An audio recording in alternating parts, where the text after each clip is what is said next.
राज्य शासनाच्या महत्त्वाकांक्षी माझी वसुंधरा अभियानात कागल नगर परिषदेला राज्य स्तरावर दुसरा क्रमांक मिळालाय। त्यातून तब्बल 3 कोटी रुपयांचं बक्षीस जाहीर झालंय। या यशामुळे कागल नगरपालिकेचा लौकिक राज्यभर उंचावलाय।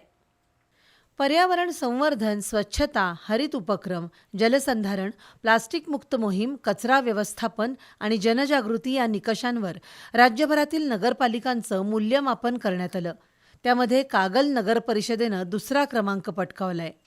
कागल नगर परिषदेनं घरगुती कचरा वर्गीकरण, ओला सुक्या कचऱ्याचं स्वतंत्र संकलन, वृक्षारोपण मोहीम, जलसंधारण प्रकल्प, स्वच्छता अभियान तसंच नागरिकांच्या सहभागातून विविध पर्यावरणपूरक उपक्रम राबवले आहेत।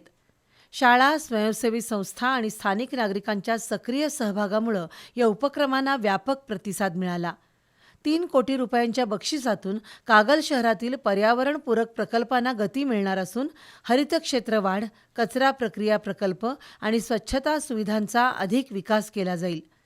नगर परिषद पदाधिकारी, अधिकारी आणि कर्मचाऱ्यांच्या एकत्रित प्रयत्नांमुळे हे यश मिळाल्याची प्रतिक्रिया व्यक्त होत असून 21 फेब्रुवारी रोजी मुख्यमंत्री देवेंद्र फडणवीस यांच्या हस्ते मुंबईत बक्षीस वितरण होणार आहे।